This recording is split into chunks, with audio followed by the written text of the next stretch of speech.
This is the last of this series of 5 talks to form a commentary on our book Self-Unfoldment. And looking through the closing chapters,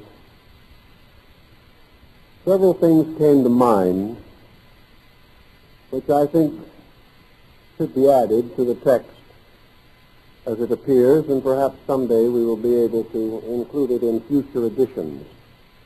But now, this is a preview.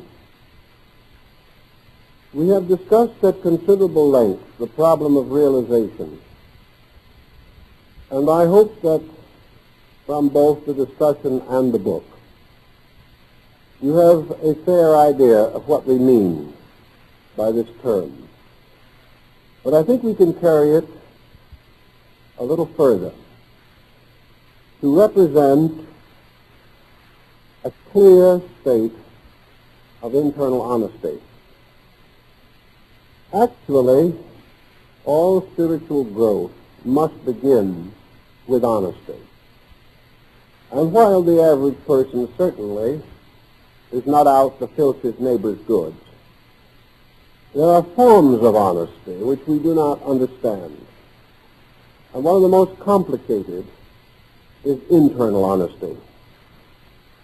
There are so many situations which tempt us away from simple, direct, honest evaluation.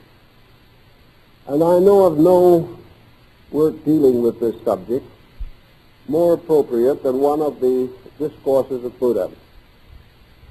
The original discourse is rather complicated and involves a number of strange and difficult terms, and also embraces a much larger area than we can deal with at the moment.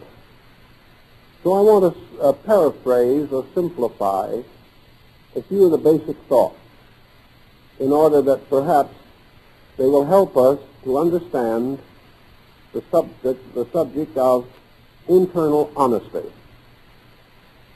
The discourse is arranged in a curious series of repetitive phrases which arise in a good many of Buddha's teachings. And these, while they may seem unnecessary, have a tendency to fix the thoughts more clearly in our minds. So we can take one or two of the points and dress them a little in modern terms, but try to keep something of this reiterative phrasing, which I think has helpfulness in it. He says in substance, for example, when desire arises in the mind, a man may say, "This I desire. This is desirable. If I have this, I shall be happy. If I do not have this, I shall be unhappy. Therefore, I must quest desperately after the object of my desire." Then Buddha says, "But the wise man, when desire arises in the mind, shall say, 'Desire has arisen in the mind.'" This is all the fact we have to deal with. This is the substance. All the rest is lies. Now, if we can come down to this very simple core realization, we will begin to have a greater insight into realization as honesty. Buddha then goes on to take a wide variety of situations. He says, a man may say to himself, "This I hate. Therefore, this is hateful. This I must oppose. I must dislike. I must indicate in every way possible that I abhor this thing. I must turn against it all the antagonism I possess." But the wise man, when hate arises in the mind, shall say, "Hate has arisen in my mind. That is the entire substance of this thing. Now, if we can get this close to fact, it will be a very helpful and wonderful thing. Some people are a little afraid of fact. They regard it as cold and rather calculating, not very inspiring. But this concept as given by Buddha is not cold, nor is it condemning, nor is it self-criticizing, nor does it lack gentleness or insight. It is simply the gentle fact. If we can apply this type of gentle fact to the various situations that come along and which we have to face, we shall discover the basic point that he is trying to clear for us. Namely, that we live in two conditions. One is the basic condition of desiring. Desire arises within us spontaneously. And the second condition is the perpetual quest of that which is desired. Consequently, what we call activity is almost exclusively the fulfillment of desire in some way. It may take complicated, highly intellectualized forms, but we are pressed by certain attitudes which arise in us, and in due course we become enslaved by these attitudes. We become their servants. We find our entire life spent in trying to satisfy this stream of desire that is constantly flowing from its fountains within ourselves. We therefore seldom pause to say to ourselves, do I need this which I desire? Is my desire right? Is it necessary? Is it good? Is it valid? Rather than this, we simply go on desiring and gradually lose the habit of examining the desire in terms of fact. Now, if we were able to control this desire pattern well enough, we would probably ultimately reach that condition in which we could censor desire before it moves into action. If we could do this, we would live more moderately and would find that our means and our conditions would become closer to our needs than we had previously imagined. So the only place where we can really cut off illusion is at its root. And that root is always in ourselves. Realization helps us to understand the nature of this root and gives us the strength and discrimination to analyze ourselves honestly. Now, honesty goes beyond even these physical desirings. It goes into thought, into beliefs, into convictions, into policies by which we live, into reactions to conditions that arise around us. But always we must ask ourselves the simple question, what is the fact? And the fact, separated from all its involvements, is not only simpler than it might first appear, but at this stage in its development, the desire can be changed and corrected rather easily. There is an old story that the Grand Canyon of the Colorado, one of the world's most magnificent scenic panoramas, was originally a tiny little trench in the ground, probably an inch deep. At that time, any man could have changed its course with his foot. Now, there is no force known to man that can change its course. Or if such a thing be achieved by engineering, It would represent a vast expenditure of time and energy. It is the same with our own patterns, with the flow of our own impulses. If we can catch these at their roots, if we can work at them from their beginnings, we will simplify and order life tremendously. Realization exists to help us to understand all these things. First of all, it gives us composure.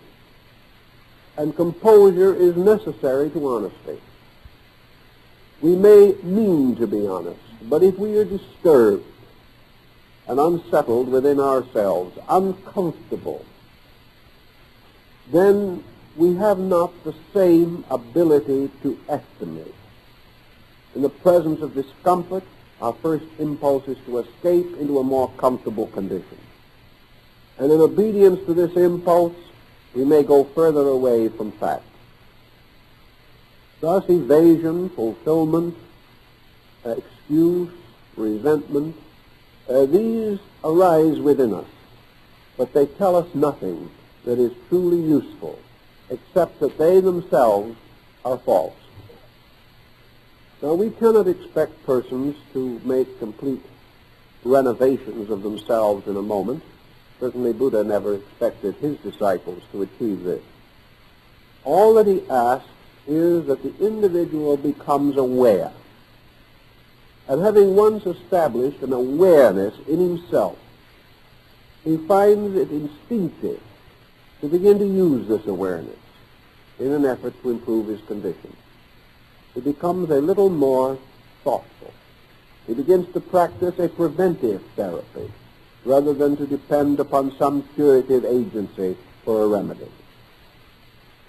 Realization, as we have said, therefore, must be in an internal quietude. The individual must be able to relax. In order to relax, he must have values, because no individual can trust himself comfortably to the unknown. We have to chart the unknown, and most of all, we have to take out of it its formidable or dreadful appearance. The unknown is dangerous to us only while we approach it without adequate internal enlightenment.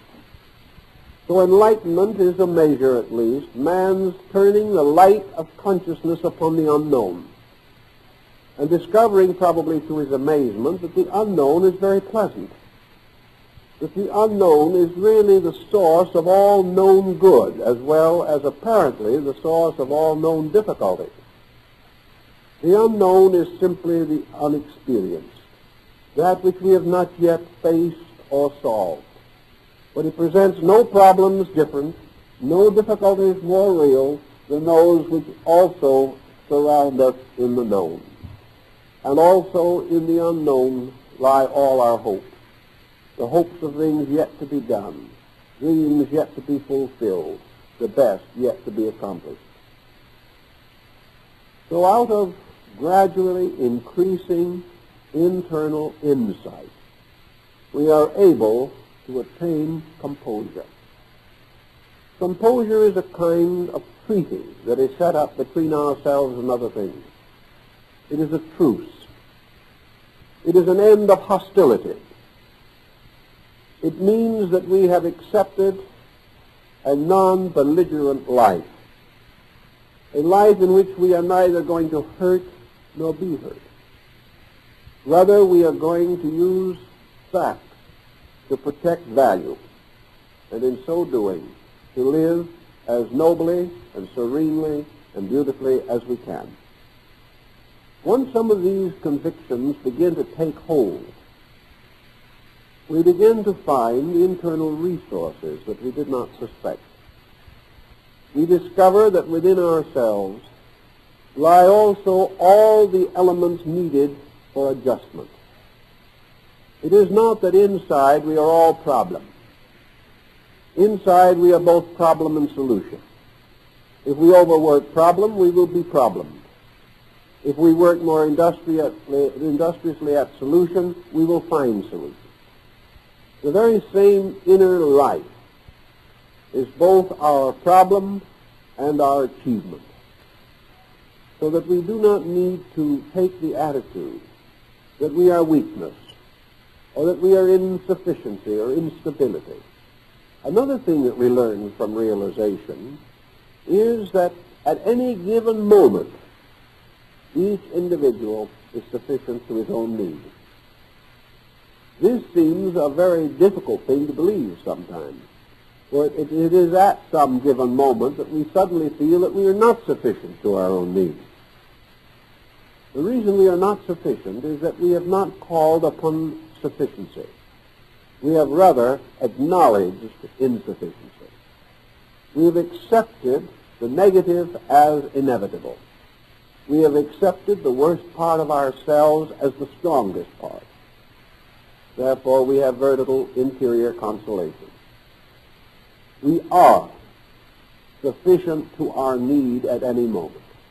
The reason for this is that our needs arise from ourselves. Each individual, according to his own station in life consciousness, creates a situation around him which is the direct result of what he is. It is not the result of what he might be or what he has been. It is the result of what he is. Therefore, the situation is always balanced by the person in that situation. The situation is never larger nor smaller than the person. It consequently follows that as the individual could get himself into a situation by a certain group of attitudes, he possesses also the means of extricating himself from that situation by the proper use of those same attitudes. He does not have to be bigger than he is to be what he is.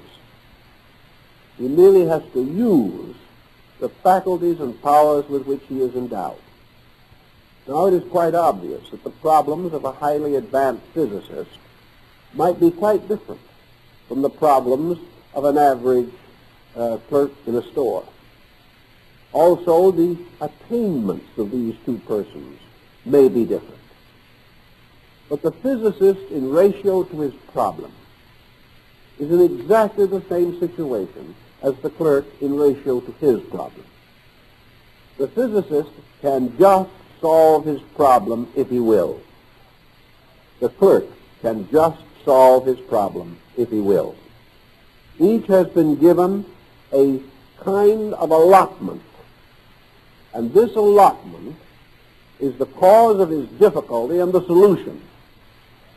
He must therefore never feel that he must become more than he can be in order to achieve freedom from conditions as they are. He merely has to use properly the instruments already at his command. It is not lack of instruments, it is lack of use that perpetuates a misfortune. Realization, then, is attainable on almost any conceivable level. We are not even sure that realization is limited to human beings. There are symptoms and indications which might cause us to think that certain members of the animal kingdom also have rudimentary realization. They have certain internal acceptances, which perhaps with them are more instinctive than with us. But these acceptances seem to indicate that these creatures are very close to a source of life or a source of knowledge that is equal to their need, and have been wonderfully endowed with the faculty required for the preservation of themselves through normal situations, perhaps not through excessive situations, but certainly they have faculties which can guide them, and our own human needs are supplied by faculties which can guide us with equal effectiveness. Realization is a way of making these values available to the conscious person. It is one thing to have your treasures locked in a house, and it is another thing to bring these treasures into light and to use them and to apply them to their proper ends. In the Bible story, Jesus was not too patient with the man who buried his talent. Rather, it was important that this individual should make use of his abilities, make use of his resources, and not lock them within himself. The realization also prevents us from doing one of the things that can make troubles worse very quickly, and that is a desperate thrashing out against adversity. The individual who under pressure becomes desperate is only increasing his own dilemma. Realization prevents this deep-end situation. It causes the person to recognize that the greater his responsibility or the more real his problem, the greater his need for quietude. That it is only in the quietude of personal integration that we can work our way through problems using all of the resources at our hand or available to us. The moment we lose this internal calm, we block out full areas of mental and emotional wisdom. We close ourselves to these principles which alone could bring us relief. So in the quietude of things, in realization, we evaluate our own living. We think it through. We live with ourselves conscious. We try to be as impersonal in the judging of ourselves as we can. We think no longer of our poor, battered selfness. We think rather of our own incorrigibilities, those natural delinquencies which produce natural sorrow. And we know that the only answer is to correct and to curb, to integrate and to strengthen. Now, realization as itself has been taught, or as a fact in itself, has been taught in many systems. But I have always personally felt that when you isolate a discipline from the common intercourse of life, you very largely destroy its effectiveness.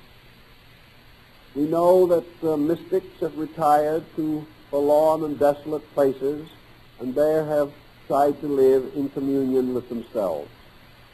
We know also that throughout nearly all of the records that we have of human endeavor, certain spiritual virtues have been given tremendous prominence, and nearly all other aspects of life have been neglected.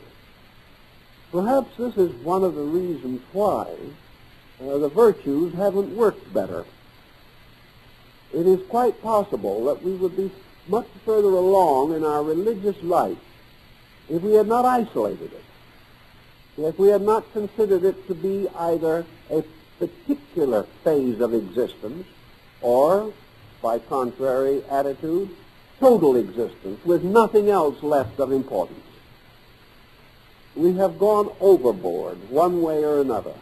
And when the individual goes overboard, he's in the water. And when he is in the water, to use the parlance of the day, he may very well become moist. In fact, he may drown.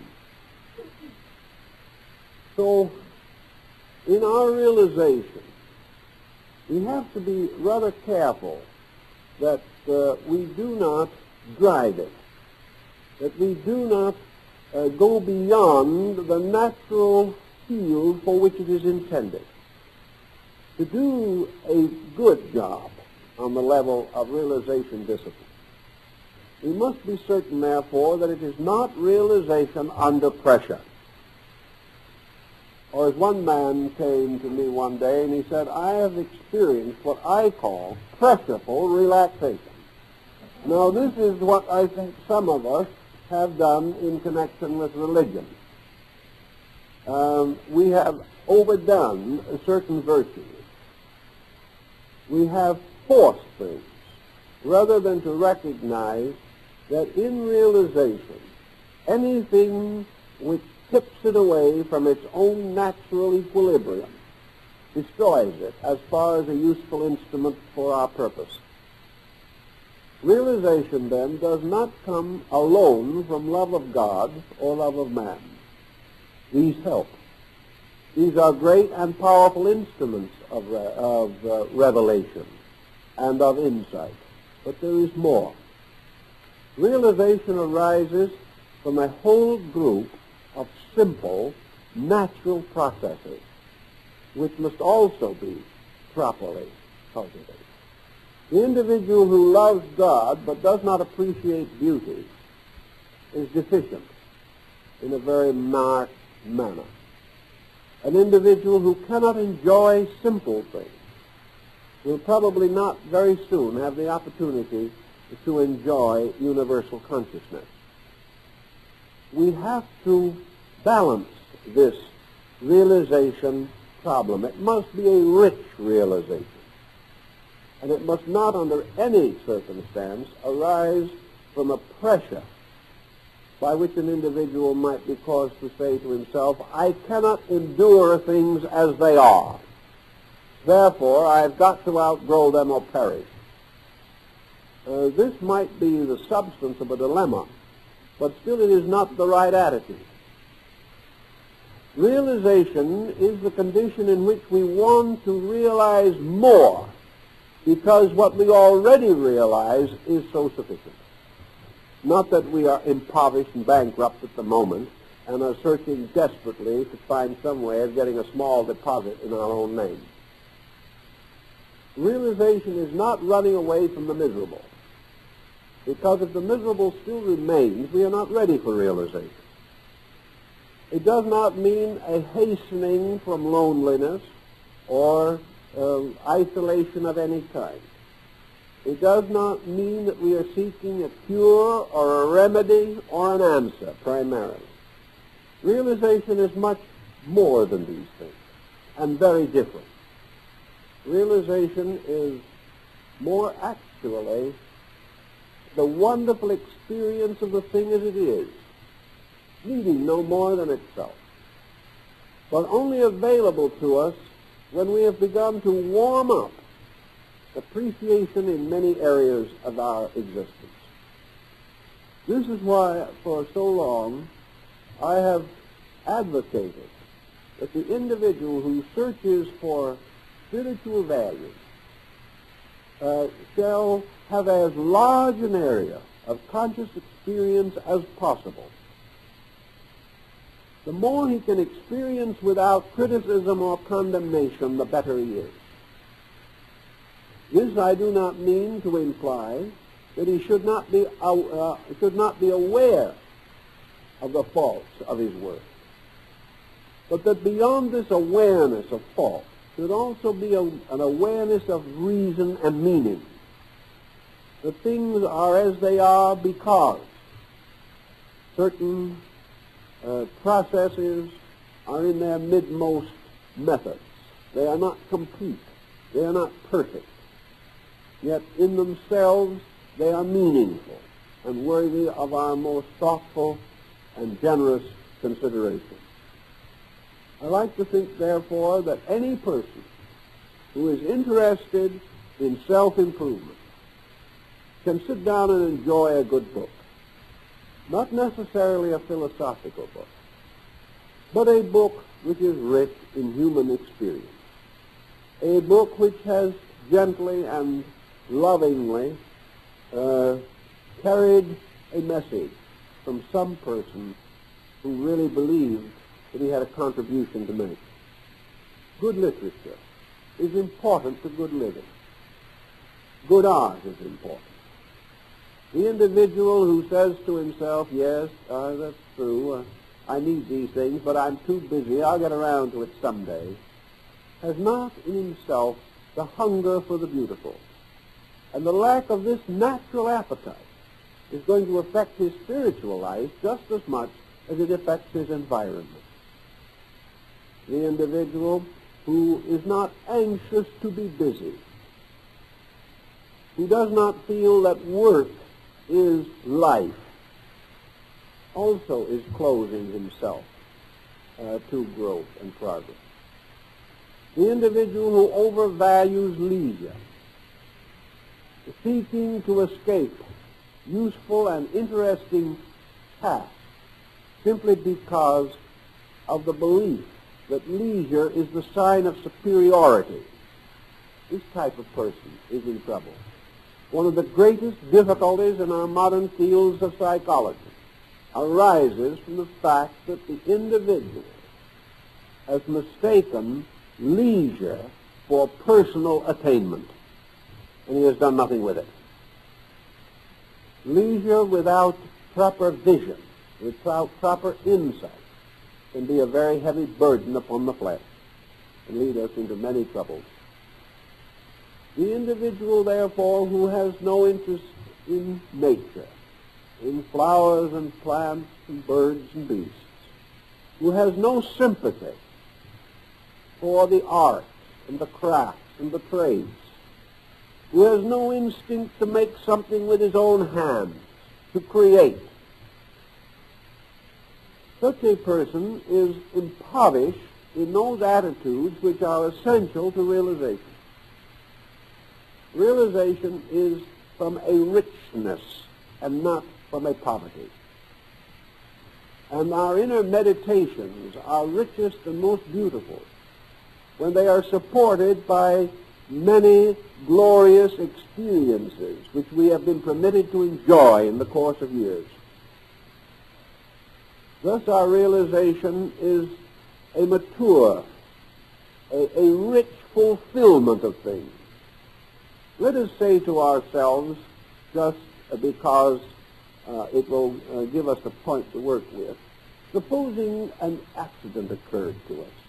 Supposing tomorrow we found ourselves in a terrible accident from which we were able to survive, but with the loss of sight and the loss of motion, that we had nothing left but our internal life and hearing. Would such a condition leave us totally impoverished? It did not leave Helen Keller totally impoverished, although she had motion, but she did have the loss of more than one faculty. She neither saw nor heard. Yet her life became extremely rich because of its inwardness. Now the person in the midstream of life, suddenly deprived of his external resources, would have to build his life out of his own experience. Let us also remember that someday we shall be deprived not only of sight, hearing, touch, smell, and taste, but also a body, by a mysterious circumstance which we call death. As far as this world is concerned, we will rest with the ages. What do we take with us? Those things which we take with us must be the richness of our inner life, and as Buddha says, our experience, and as Socrates said, that which we have learned. These are the things which we take with us. Now, when we enter into meditation or realization, we do almost the same thing. We cut out the world temporarily, maybe for 5 minutes only. But in those 5 minutes, we live more intimately with ourselves than at any other time in our existence. It is therefore important to us that this inner self be rich. Rich not with false notions or opinions or merely intellection, which falls away very quickly, but rich in achieved value, rich in memories, beautiful, true, wise, rich in the knowledge of friendships, rich in achievement, rich in appreciation. rich in the sense of creative self-expression. These things become the basis of a different kind of warmth. This is no longer the warmth of desiring. It is rather the gentle warmth of reflection. It surrounds us with a very warm glow, a very friendliness, a freedom from loneliness or isolation because of the richness in ourselves. This warmth is not danger. It is not the fire of hate or jealousy. It is the warmth of understanding, a very different kind of temperature. So realization, meaning that we go in, means that we must find on the inside what we need.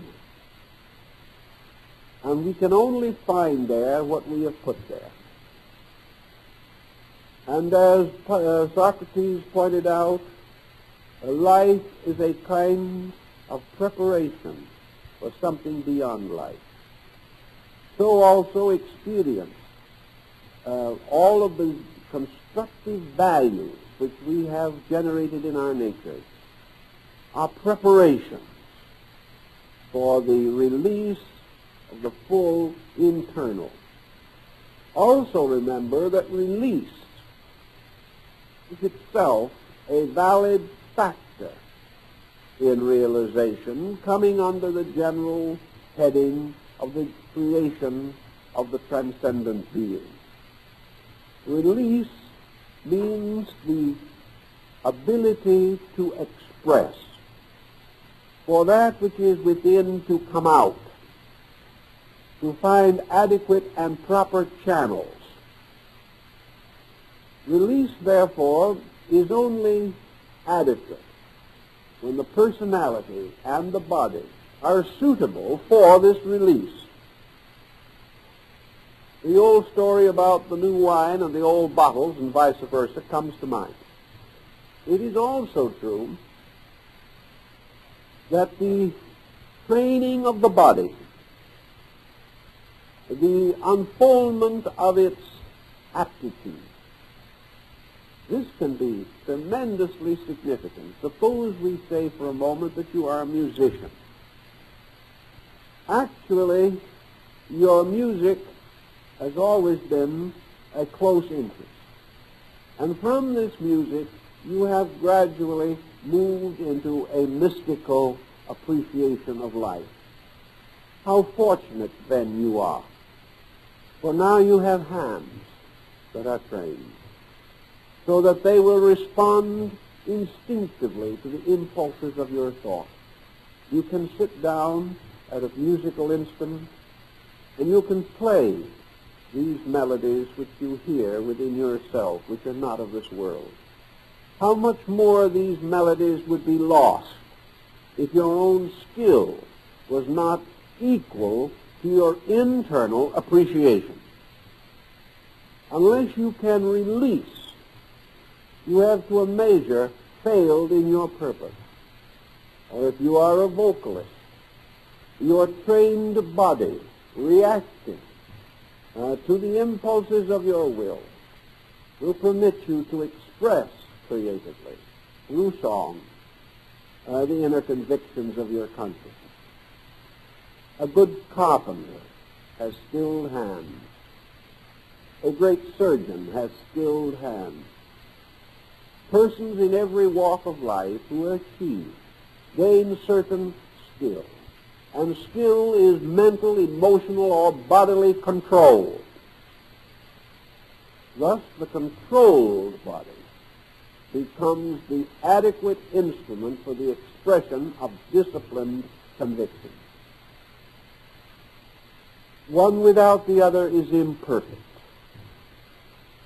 And while it is undoubtedly true that the internal takes precedence over the external, for without the internal there is no justification for the external, it is also even more true that the internal must use the external as the channel or means of its expression and release.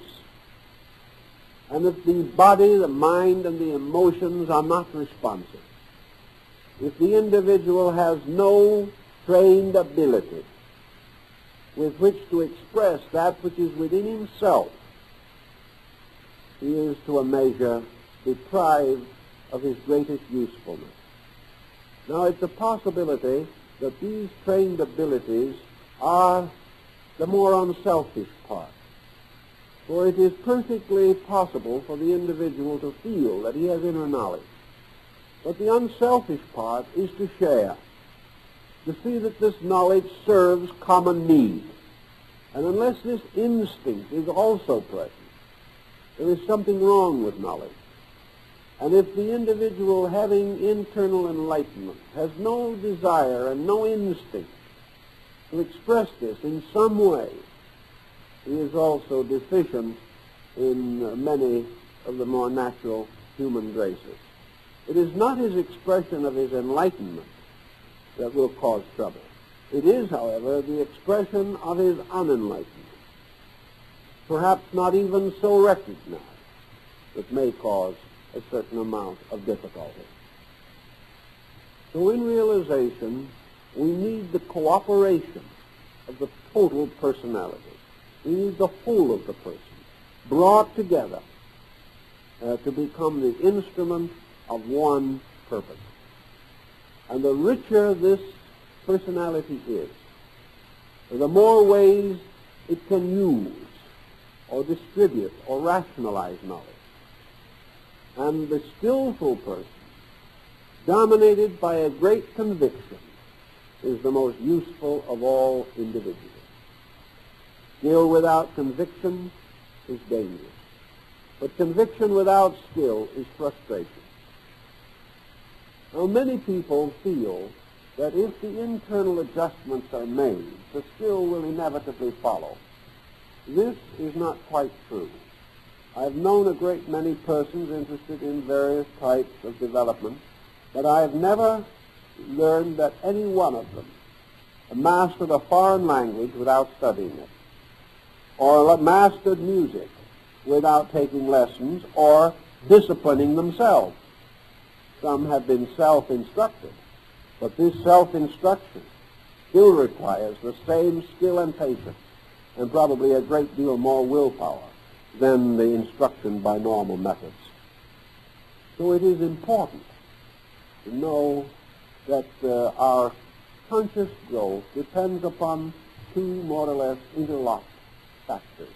One, our great desire to grow and to know, and the other, our willingness to work for what we desire.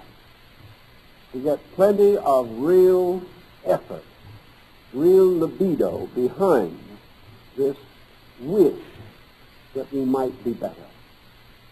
In other words, never for a moment permit the wish to be considered the act. The wish may start us, may give us some reason or purpose for doing something. But while it remains only in a wishful state, it is without vitality. It is impotent and useless. It must be transformed by discipline and dedication to an achieved state of usefulness. Realization has certain other values, but we can't pause with them too long because one of the principal parts of the lesson for this evening deals with the factor of illumination. Now, illumination is to the disciplined life of man that which is equivalent to the fruitfulness of the tree or the plant. In other words, all things have their growth and their budding and their flowering. But the true achievement is always fruitfulness. It is the fulfillment of the purpose for which the being exists. Our Eastern philosophers have always taught that what we broadly and rather weakly refer to as illumination is the natural destiny of all creatures possessed. In other words, it is the final victory of consciousness over the tree, as we might suspect, however, from the very nature of the parallels used to express it, is not a victory at times when these experiences seem to gather into larger patterns. But every time we open our eyes in the morning, it is a mystical experience about the day. And every time we close them at night, it is a mystical experience about the night. Every change, every faculty that responds and awakens, every experience that comes to us is a continuous invitation to grow. And it is the acceptance, the simple, direct, factual, honest acceptance of these opportunities that gradually leads to the larger achievement. But just as the small child must first be taught its letters, and then perhaps pass on to words, so each individual must be taught the small mysteries before he can comprehend the greater ones. At the moment in education, we are at a bit of an impasse. We are suddenly putting young people into college who cannot read the letters of the alphabet. This we begin to doubt as to whether it is progressive education or not. We begin to realize that nobody wants to learn the first steps anymore. We all want to start at the top and work down, and that's what most people do. We do not wish, when we study music, to play those abominable scales for 5 years. If we cannot play a complete composition in 2 weeks, we do not intend to be musicians. If we do play a complete composition in 2 weeks, it is doubtful if we will ever be musicians, because such a bad start is almost certain to condition the future. We lack patience, and we do the same thing in our religions. I know persons who have come very frankly and told me that they would very well like to attend our activities. In fact, if we had a membership, they'd join. Only on one condition, however, that they would be enlightened within 2 weeks. Well, they believed it. They had received very bad training, and I'm happy to say we didn't contribute any further errors to it. But the fact remains that we all have certain ambitions, and our spiritual ambitions are often dangerous, because they again destroy that peace within us, that realization, that quietude, which permits us to accept without question or doubt that all things come in their proper season and according to their proper time. So in the search for the enlargement of consciousness, we do seek illumination as a series of familiar experiences. Now, there are occasions, undoubtedly, recorded in which mystics have apparently broken through these veils very suddenly. There are cases, apparently, where in a single instant a life is transformed from a purely objective situation to a highly subjective one. But as we go through the lives of these mystics, we realize that this happened because, whether they knew it or not, they were under discipline, usually under the discipline of themselves.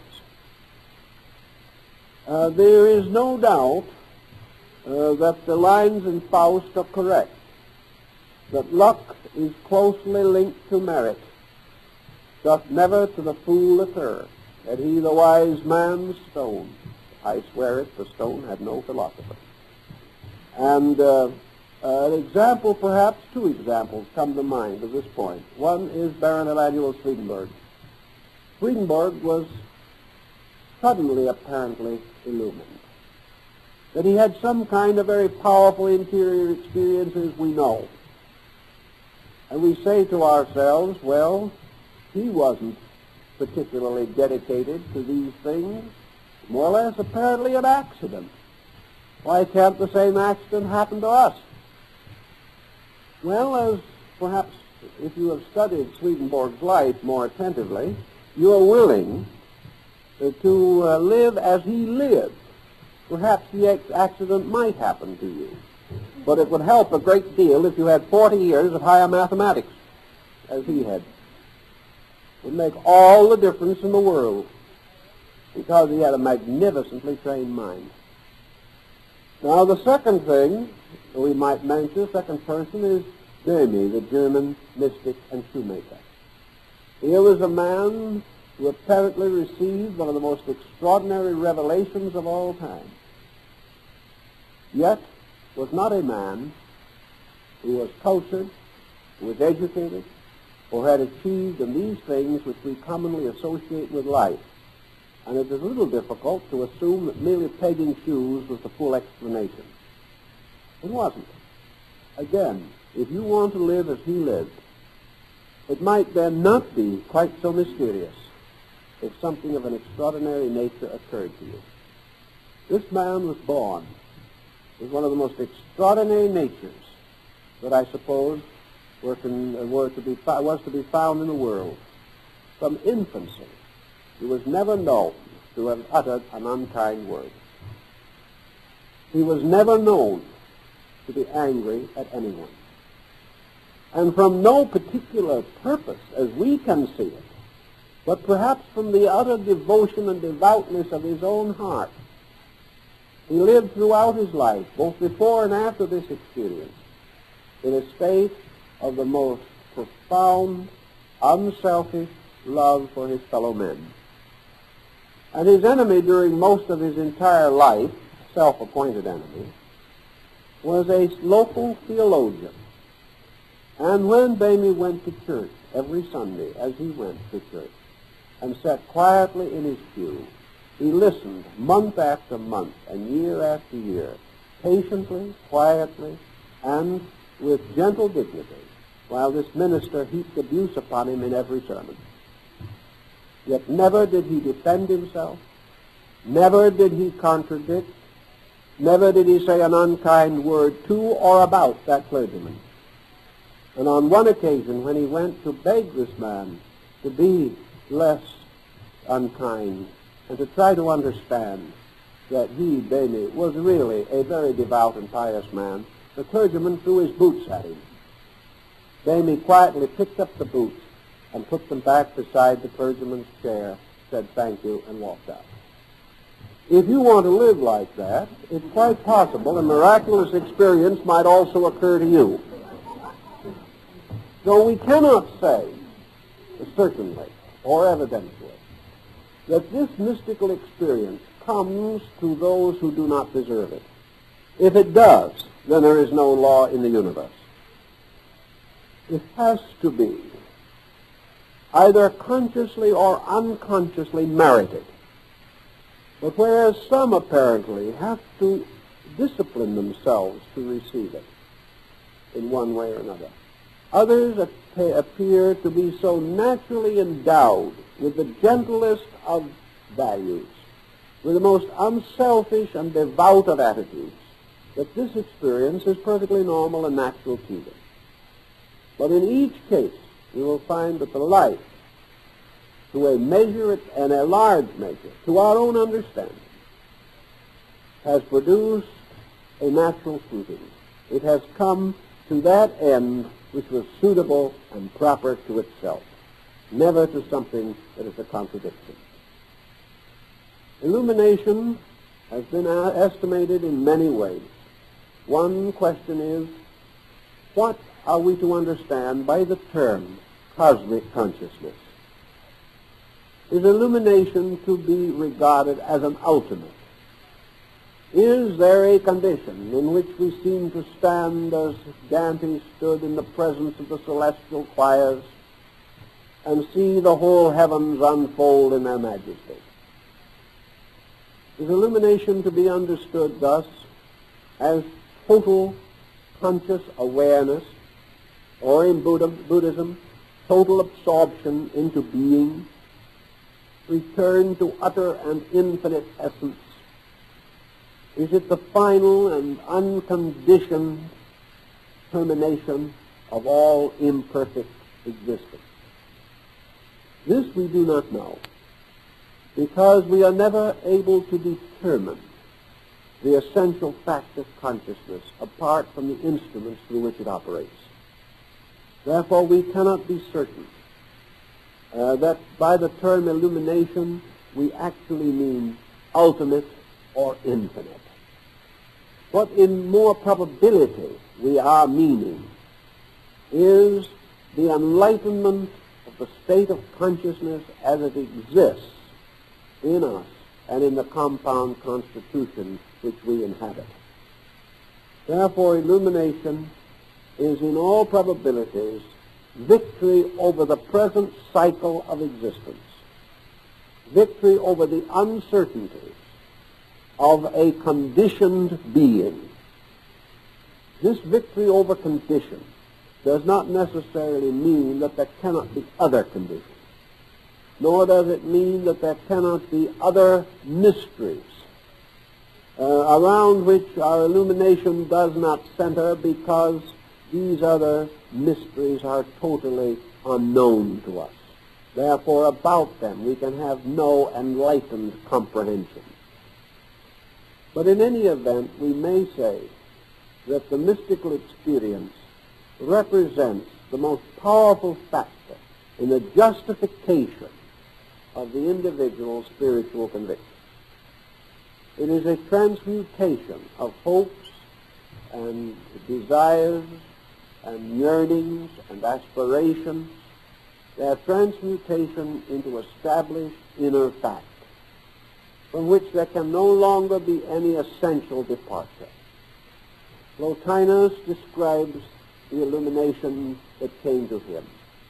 He declared that on 2 or 3 occasions only during his life he was privileged for a very brief instant to be lifted up into identity with reality. His nature was not such, his constitution was not such, that he could endure this state in a prolonged way. In a few instants, in a minute or two, he had exhausted his own power to react. The body simply could not carry the tremendous intensity of this experience, and he dropped back again into his normal consciousness. But he declared that these 2 or 3 brief experiences were such that from that time on his mind, his outer life, his emotions, and his conduct could never depart from the truths which he had come to inwardly know. That he was working no longer from hopes and fears, but from certainties. And that once certainty took hold of the inner life, all uncertainty ceased. And the reality could no longer be doubted or denied. And complete allegiance to this reality became natural and inevitable. There could no longer rise even a note of dissension. There was no other purpose for life as meaningful or as valuable. So I like to think, for students working along with this problem, that illumination is a continual, gradual unfoldment of spiritual appreciation, expressed continuously by better adjustments in action. For unless illumination leads to modification of conduct toward truth, it cannot be regarded as valid. Now, there is one point that perhaps will be of some interest here. In psychology, there is a reference made to what are called archetypal dreams. And it has been assumed by many psychologists that archetypal dreams have a particular and special authority, that they very seldom occur without an important consequence closely related to them. I would say that the difference between a true mystical experience and one which may arise out of self-hallucination or simply wishful thinking, the difference lies in this validity which accompanies the genuine experience. The individual who experiences a true internal mystical enlargement does not experience something that is simply wonderful, simply beautiful, simply terrific. He doesn't have this experience of being a participant.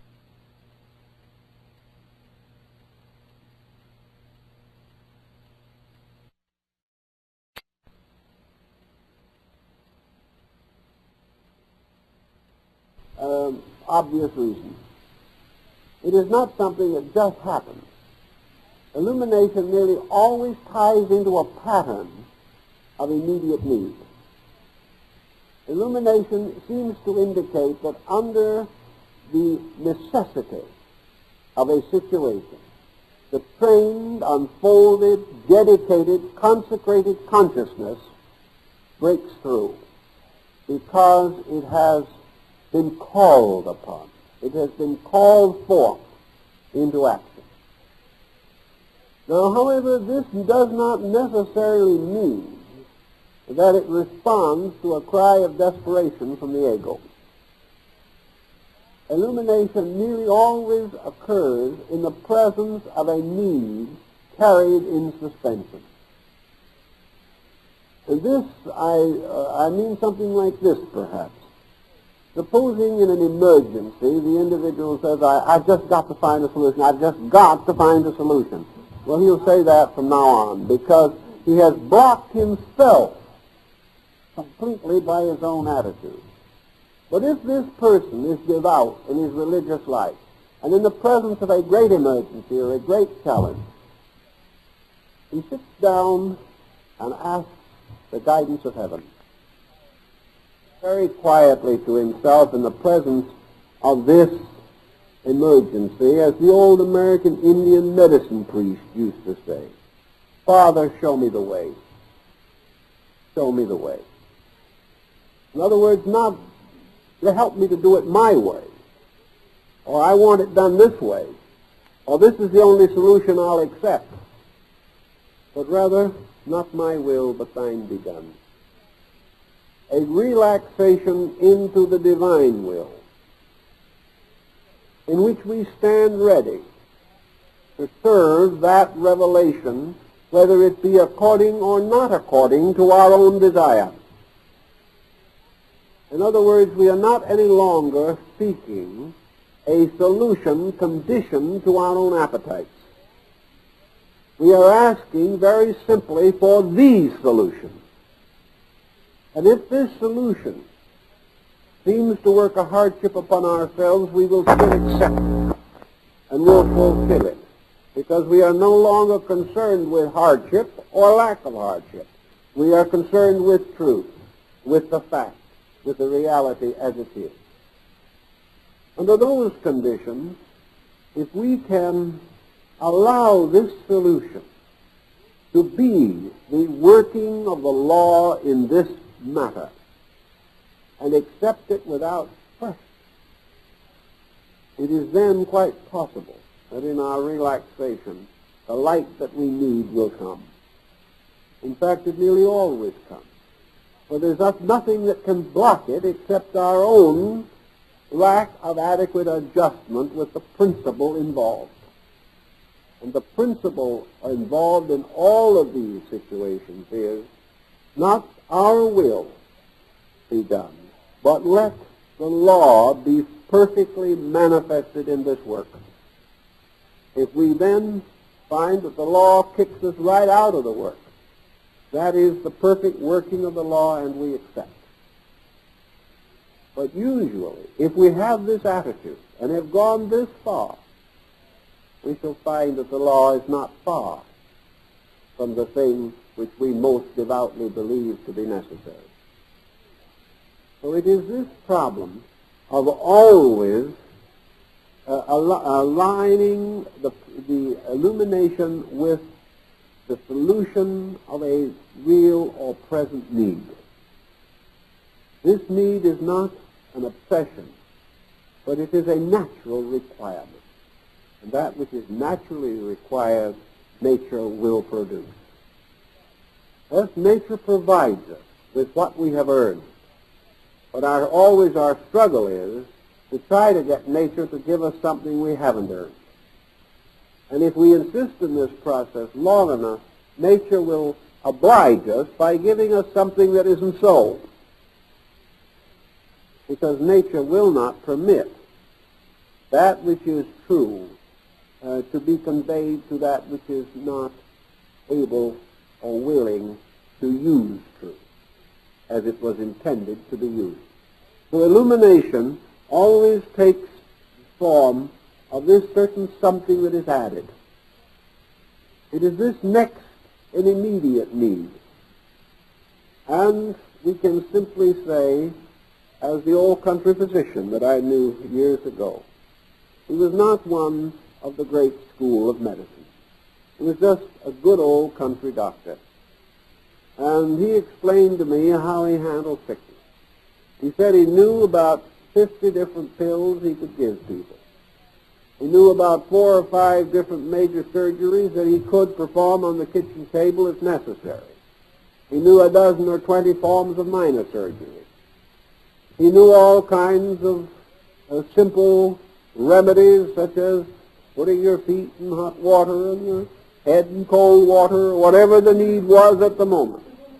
But he said, when I get to the circumference of this, I'm through. The only thing I can do then is turn it back to God.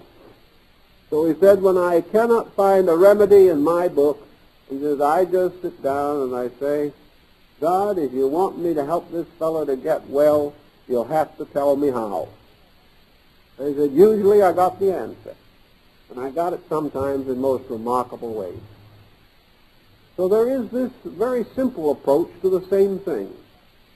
And this old doctor, getting a hunch out of thin air when he needed it most, was quite convinced of the reality of divine intercession. And it worked. And because it worked over a long lifetime, his faith was strong and clear. So the same thing can happen to each of us. Illumination, therefore, is this something that comes when something is needed. And the more unselfish and real the need, the more certain the light is to come. And by degrees, this process of the light coming through grows or enlarges as we improve and enlarge. Until finally, one of these greater experiences that we hear about and read about may come to us. Actually, the true mystic is not too much concerned. The person who is waiting from day to day for illumination is in a bad way. This is not the method by which it can be done. The method is very simple. Live the life and you will know the doctrine. Do the thing that needs doing every day, and the life and light that you need unfolds in you and through you as it becomes necessary. That brings us to another paragraph here, which I wanted to mention also. Illumination can never come until the causes for it have been definitely established. Do not wait for it. Do not hope for it. Do not wonder about it. Do not fear that it will not come. Develop realization, normalize, and beautify life.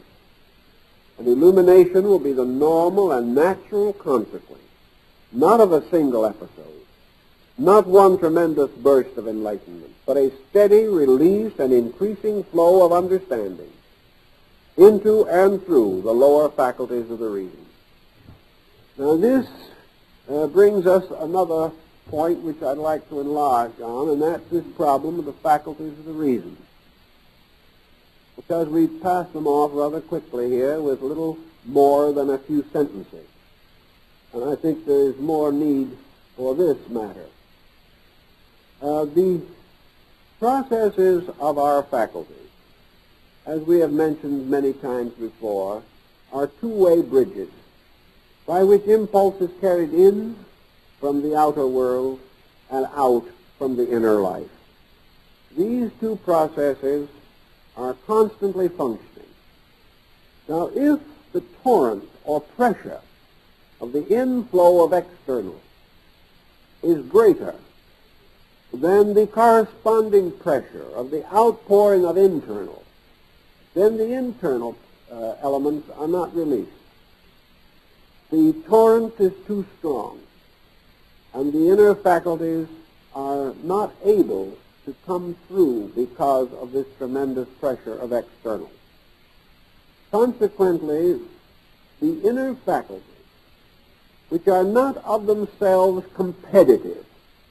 It's an interesting thing, I think, to realize that the consciousness of man is not dogmatic or dominating. In fact, it is so retiring by its very constitution that most people never locate it. It seldom has anything much to say. It never points out to anyone its own importance. It never reminds us that it is the master. It leaves us to discover these things for ourselves. Many people have felt that deity was a little negligent because it allowed so many misfortunes to occur in this world. And we all feel at some time or other that we could certainly have done a better job of it.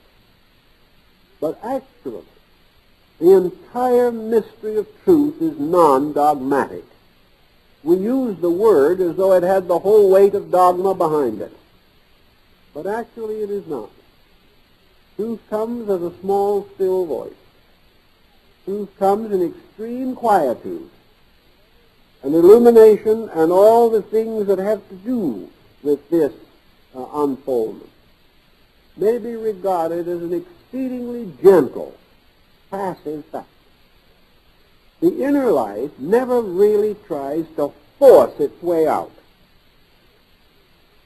It can only be released when the conscious purpose of the individual is enlisted. The outside will flow in by accident, but the inside will only flow out by intent. It will never flow out by accident. The outside flows in with tremendous pressure upon us because the inner life of the individual is essentially negative. It is a sort of a vast area which accepts into itself almost any form of miscellaneous phenomena. On the other hand, if the internal life polarizes itself, then it becomes more positive than the phenomenal world. Yet this positiveness is not an aggressive, dominating, or dictatorial positiveness. It is simply an establishment of value that becomes too real for anything else to interfere with. So in our search for inner understanding, we have to find various ways of reducing the pressures that, moving up on the surface of the personality, obscure its depths. And we have to reduce the impact of phenomena, because this impact causes us so much tension and attention that we are unable to make adequate use of our intuitive faculty. We are world-bound. There are so many things happening around us that we are no longer able to be sensitive to the things that are happening within us. Thus we develop bad habits. Thus also we fall into various common errors of our day, simply because we do not have strength enough to remain aware of inward values under the pressure of outward circumstances. So again, we have this problem of the victory of internals over externals. The individual achieves this victory by realization and relaxation. Relaxation is not just letting the body sit somewhere. Relaxation is releasing the tension of faculties. Relaxation means that the objective sensory perceptions are no longer devoutly dedicated toward object. The eye is not trying to see everything it can. The ear is not trying to hear everything it can, or being bombarded by sounds it does not even want to hear. As Buddha points out, as we relax internally, we remove energy from the circumference faculties. In other words, there is no longer so much vital energy to stimulate sight, hearing, taste, touch, smell. These faculties are reduced in intensity because we have withdrawn energy from them. When they are so reduced in their own intensities, they do not bombard the central mental coordinator with all this wild confusion of symbolic phenomena. Because this bombardment slows down, order is reestablished within the self. Reflexes are brought to the condition that they can be handled. The individual is not seeing so much that he cannot consider any part of it, reducing by degrees this tremendous surging wave of phenomena beating against him. The individual thus begins to release internal life. He discovers that far more important than phenomena will be the testimony of the noumenal part, the internal life. As the outer quiets, the inner can be known. The outer shouts, the inner seldom speaks above a whisper. Therefore, the sound and the fury destroy the power of the inner to be heard. There's an old Chinese fable that tells about a little bird, very tiny little bird, with a very tiny but very beautiful little note that was sitting on the side of an old tree. And the sage came along, and there was a great storm. And the storm was so tremendous. The thunders rolled, and the winds blew. The trees were shaken. And the roar of the storm was so much that you could not hear the note of the tiny little bird. So the old holy man sat down because he loved to hear birds sing. And he went into meditation. And it was very quiet. One by one, he closed out the roaring of the storm, the sound of the winds, and all of these things, and focused his consciousness entirely upon the song of the bird. And in a very few seconds, he could hear that little song perfectly. And there wasn't a sound from the storm. He couldn't hear that at all because he tuned it out. Now, to a measure, the storm is life, and the little bird is the human soul. And if we are able to shut out, through our realization discipline, the false sound, we can hear the voice of the beautiful singer, like the singing Lohans, so greatly honored in China. So that the voice of the infinite is always represented as a very gentle, quiet voice that can only be heard when all other sound is stilled. And realization, meditation, contemplation, concentration, these have as their ultimate end that we shall be able to achieve the divine silence within ourselves, by which we shall be aware of the internal directives which come to us so faintly, so softly, that we can hardly note them.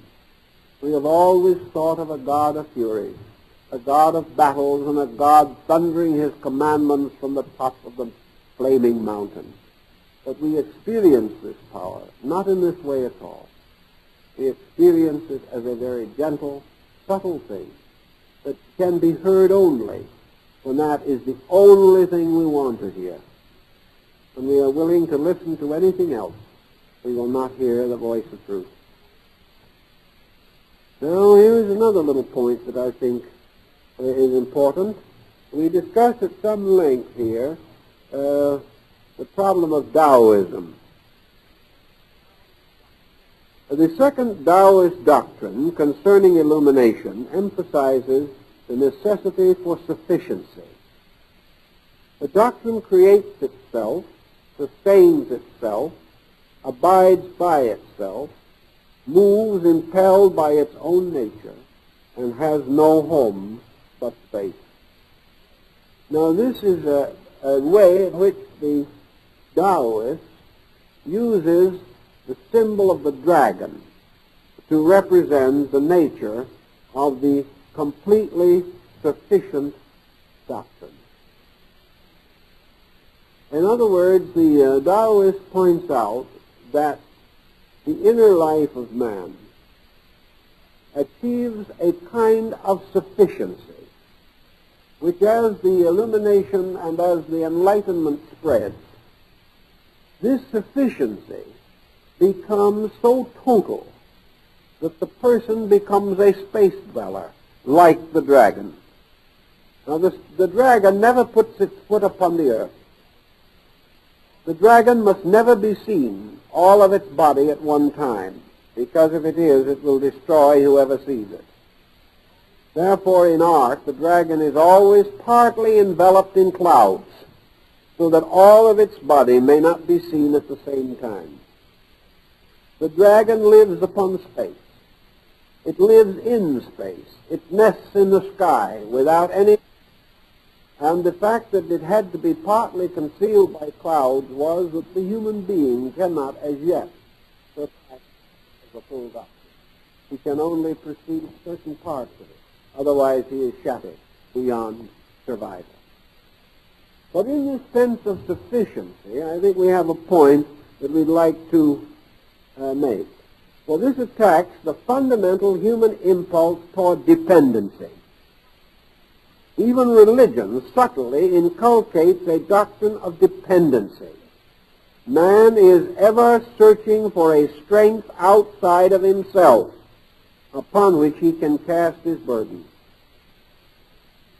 Thus, with our meditation and our discipline and our search for realities, there must come this sense of sufficiency without fear and also without arrogance.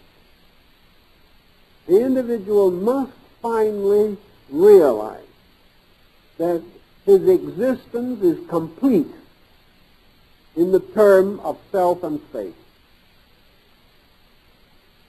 Any dependency must lead to compromise or to a false sense of dependence upon that which is apart from the truth. So man, leaning in one direction and leaning in another, is searching forever for something to sustain or support him. But he only needs the support because he himself is off balance. Thus, equilibrium is self-sustaining.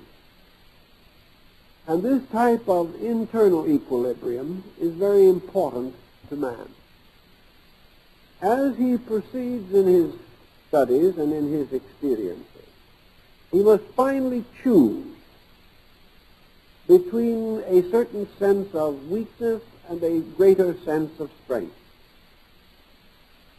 The person who is inwardly unfolding loses by degrees the need for dependence. He loses the need for the dependence upon the opinions of others. He finally loses the sense of need for dependence upon belief or upon faith or upon any of these things. All of this dependence is necessary only while the dependent person is internally unillumined.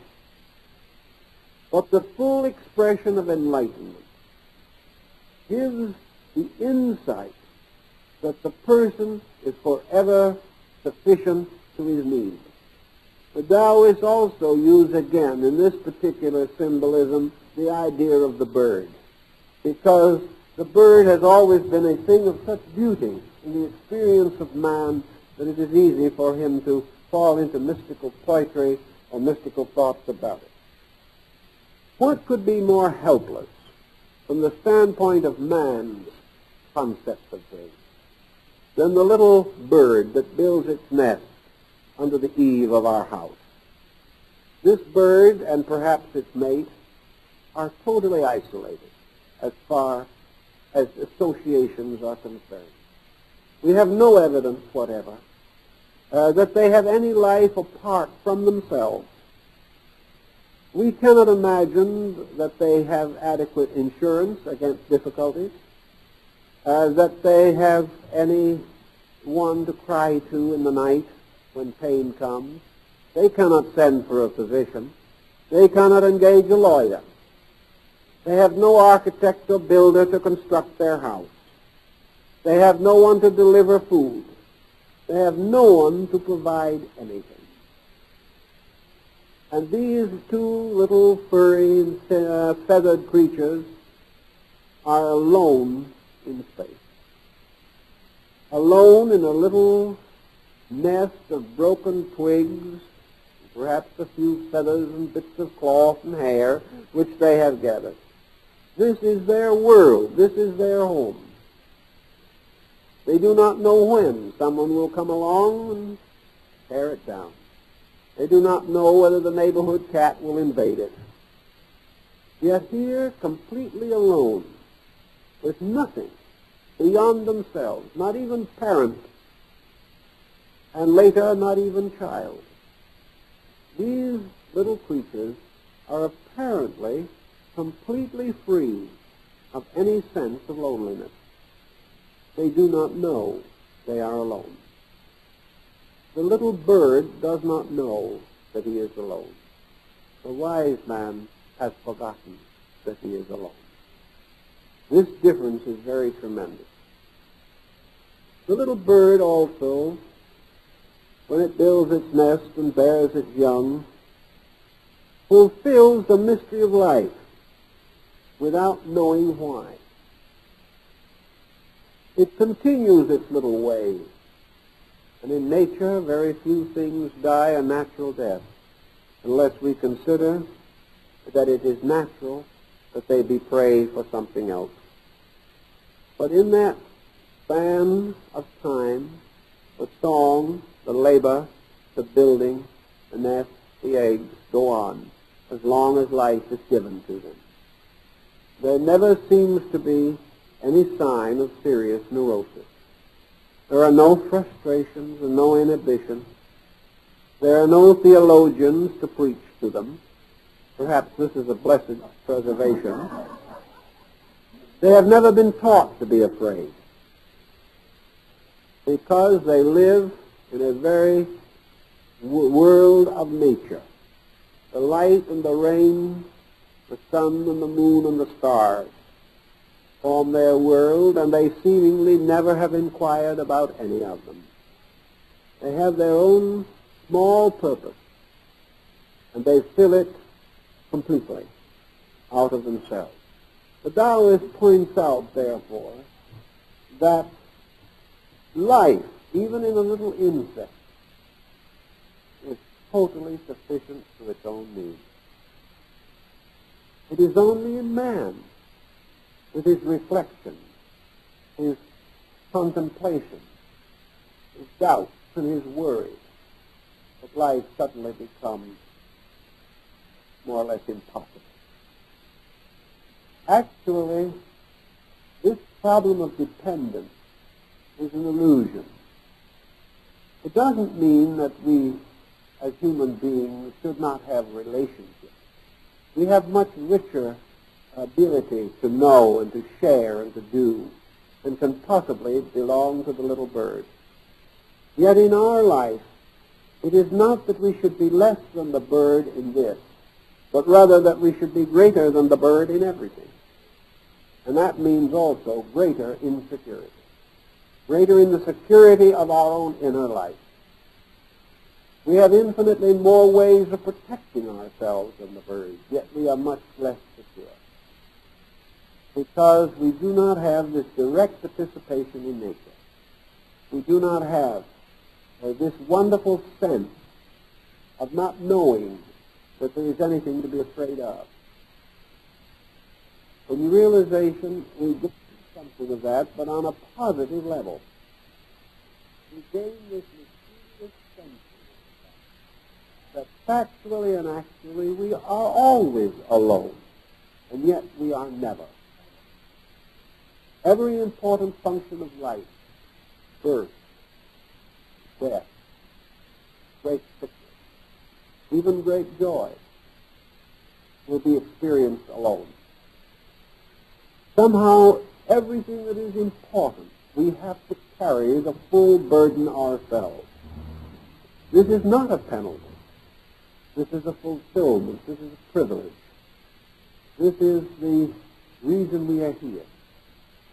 The life we share with other people is not a life of necessity unless we make it that. It is a life of privilege and of opportunity.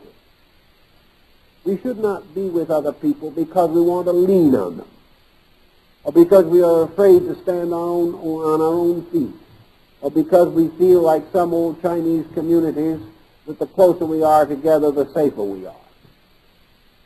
This should not be the basis of relationship. The basis of relationship should be a voluntary sharing, not a dependence. And this difference is part of our realization problem. For in realization, we can achieve this wonderful sense of security in space, that there is nothing evil, there is nothing dangerous, there is nothing to fear but truly fear itself. And as we quietly contemplate this and relax, we again lower pressure, we lower tension, and our spiritual life begins as our tensions go down. There can be no way of achieving an adequate spirituality in a constant confusion, discord, tension, and stress. Now, we may feel that this stress is due to other people or other circumstances and that we cannot help it. This is simply not true. The stress may be caused by another person, but our acceptance of it as stress is our own private business, and there is no reason why we have to be over-influenced any more than we have any right to over-influence anyone else. We have a perfect right to live in a stressful world with the same gentle sense of interior security that we find in the little bird. And today, perhaps, in this world in which we live, with all the tensions and the pressures we have created, the most fortunate of all creatures are those that are not human, but belonging to other ways of life, are still able to go about in their numerous activities without very much concern over our political situation.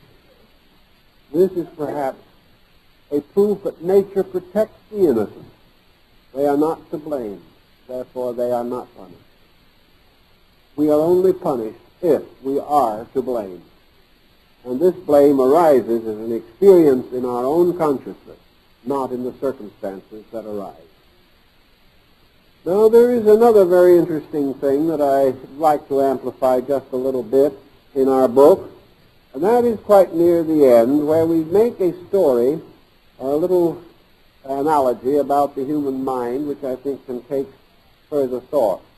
The more I read it, the better I liked it, so I'll share it with you again. It's about the great Nordic god Thor, the mighty thunderer, the individual who rumbles his great hammer and rides through the heavens in his wooden chariot drawn by rams. He's quite a character in his own right. The charming allegory is the story of the difference between the personality and its principles. Thor of the mighty hammer, the destroyer of giants, is the human mind, the objective intellect. The mind is the conqueror of the mundane world and was the most powerful and, in a way, the most belligerent, and in another way, the most depended upon of all the gods. But although he was a deity in his own right, the gods all got together and made a rule. He was so heavy, so massive, so big, and, in a sense, so excitable, that they would not let him enter heaven by the front door. He had to go around the back. because the front door was a bridge of rainbow that connected heaven and earth. And it was figured that that bridge would never carry the weight of the great Thor and his hammer. So he always had to climb up the back of the mountain by the slow and difficult path. Now this, I think, is a very interesting analogy on the basis of the human mind. In a sense, this magic bridge, Bifrost, that connects heaven and earth, is a bridge of intuition, a bridge of extrasensory perception, a bridge of very delicate, subtle, internal lights and colors that form a wonderful rainbow of inner inspirational value. And it would certainly be rather difficult to imagine great lumbering Thor trying to climb up this bridge. It would be as though we placed a very aggressive intellectual in the presence of a very mystical person and expected the intellectual to understand. The mind, which is by nature a battler, a great and massive instrument, valuable, but with limitations, has difficulty when it confronts an intuitional problem. And reason, when confronted with this mystical, apperceptive power of man, is not trusted to climb that bridge, for fear will break it down. And reason is forever breaking down these subtle values.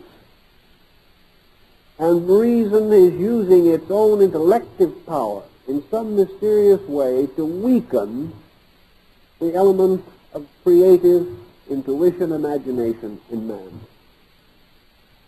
So always in our meditations and in our mysticisms, we must remember that the mind, with its faculties, very useful, a great and strong giant who can also go out and destroy other giants. This mind, however, is a constant and continuing danger when it comes to the intuitive life of the individual. Thus, our illumination and our realization must, to a measure, reduce the intensities of the mental attitude toward life.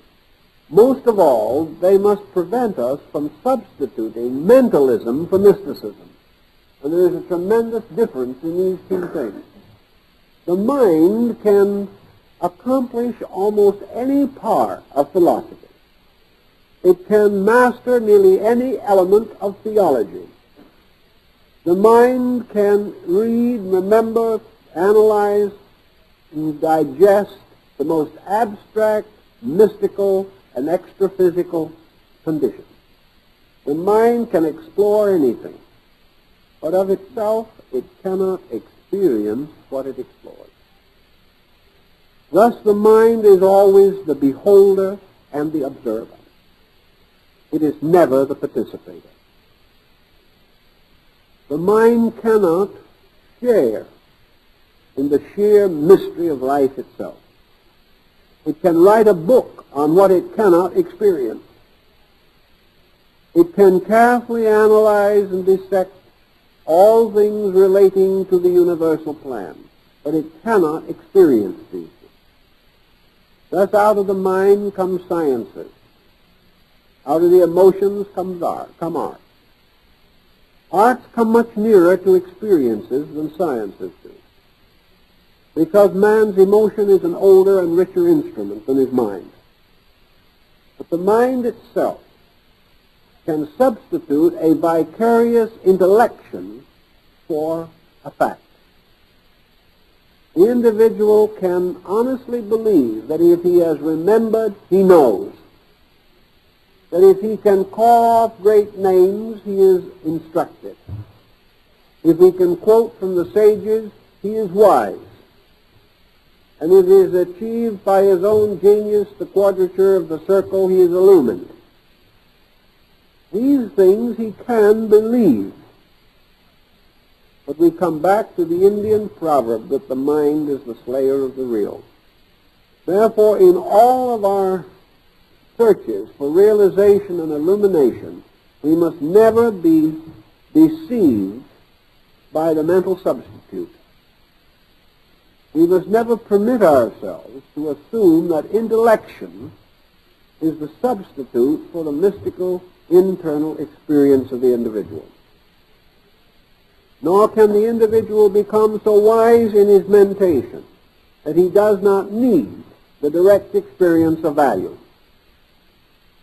So in our discussions of realization and illumination, we must point out that these are not intellectualized in truth or in reality, any more than the mysterious security of the small bird is intellectualized. It is not. It is there. It is fact. It is not thought. Now, the difference between a thought and a fact is a very important one. And thoughts may help us with facts, and facts may lead to thoughts, but the two are not identical terms. Therefore, if we have an extension of understanding and a reformation of conduct through inner enlightenment, we may then think for many years about the implications of this, and stirred and spurred by inner enlightenment, the mind then becomes the instrument of recollection and also enables us to take a particular experience and expand it or extend it over a larger area of circumstances. The mind can take the key achieved by illumination and place it in many locks, giving us broader insight than we had previously possessed. But the mind, unless it is moved by and in service to the consciousness itself, can be, and usually is, merely an intellectual tyrant. So the mental phase of an experience should never be accepted as that experience. An over-intellection about an experience before it occurs is likely to block the experience itself. This, I think, is well worthy of our bearing in mind, because we have to face it more or less continuously as we proceed. Also, we have one other point. We are approaching this entire matter from below upward. In other words, we have a perspective. The perspective from that which is in a certain condition toward a condition in advance of that now experience. This makes a perspective in an upward direction. And as we mentioned in one of our Sunday lectures recently, we have these psychological directions in space. If the direction, therefore, of the experience is forward and up, it also comes naturally to us that as we proceed along the way, each step of enlightenment will modify and change our basic attitude toward what we are doing. From where we are now, we are doing what we think is next and best. But when we have achieved to a higher degree of understanding, we may be forced to change or modify our principles of the moment, or our directions at the moment, or the directives by which we move. Nearly all persons writing books of a prophetic nature as to how the world is going to be 1,000 years from now have forgotten some phase of this dimension. Therefore, they have simply pushed now into tomorrow, which you cannot do.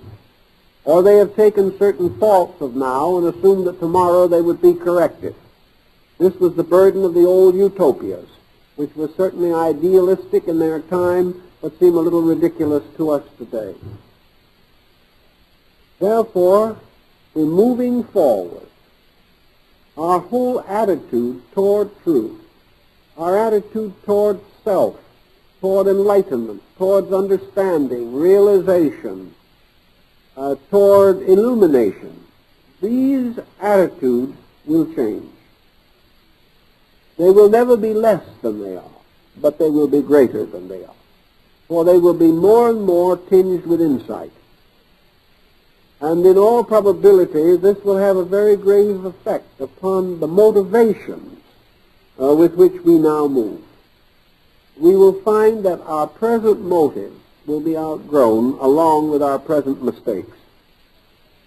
And that, as one old and very wise mystic said, when man reaches near to illumination, as indicated in the last page, where I quote an old Sufi in this manner, as we approach illumination, the very fact of illumination becomes less interesting. At our present state, it's something so infinitely to be desired that we are gravely concerned.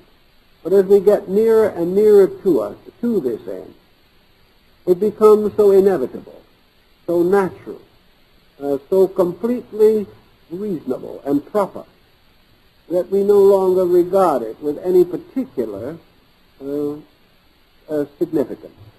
It is then that we realize something else that we can learn from the little bird, namely that illumination is not a strange, distant, unnatural, wonderful state. It only seems to be. Illumination is simply, as we said in the beginning, a tree bearing its fruit. Perfectly natural, perfectly reasonable, perfectly proper, and utterly inevitable. We therefore view it as we would view any other of the commonplaces of life. We would regard it as with the same feeling that we would say our child will grow up. In 7 years, it will be mature. In 10 years, it should be established in business and home. We think of these things as natural and probable procedures. In our materialistic age, bound with the uncertainties that now circumscribe us, all spiritual things seem highly improbable.